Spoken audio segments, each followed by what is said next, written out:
Last 25 year से ये theatre art promotion के लिए काफ़ी अच्छी काम कर रहा है। एवरी ईयर एक नेशनल थिएटर फेस्टिवल पारादीप में ये ऑर्गेनाइज करता है।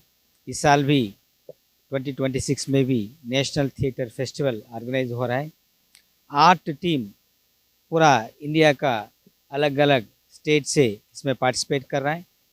आज पहले दिन है, इनाग्रेशन हो गया, अभी आज का एक्ट चालू हो गया, शुरू हो गया एंड नेक्स्ट 8 डेज कंटिन्यूसली ये कार्यक्रम चलता रहेगा।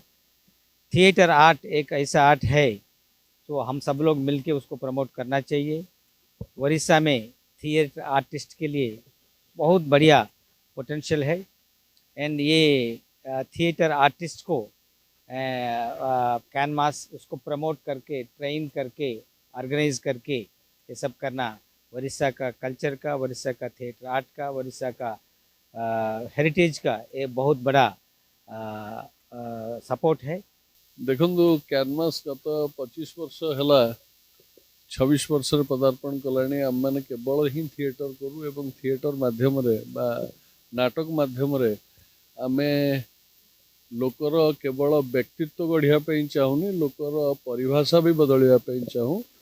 पारादीप रे गत 25 वर्ष भितर आम नाटक करिवारे कैनफेस्ट हूँ आमर एक अनन्य अवदान, जहाँ गत निरवच्छिन्न भाव 23 वर्ष धरी होउची। एवं एठू भारतवर्षर जो प्रख्यात नाट्यविद माने जो माने केबे भुवनेश्वर, कटक बा अन्य जगह को आसी नांती से माने एठी नाटक प्रदर्शन करती एवं गोटे सभ्यतार परिचय होउची तार नाटक। 2500 वर्ष तले भरत मुनि आमको नाट्यशास्त्र ही शिखैथिले एवं जहाँ भारतवर्षर परिचय।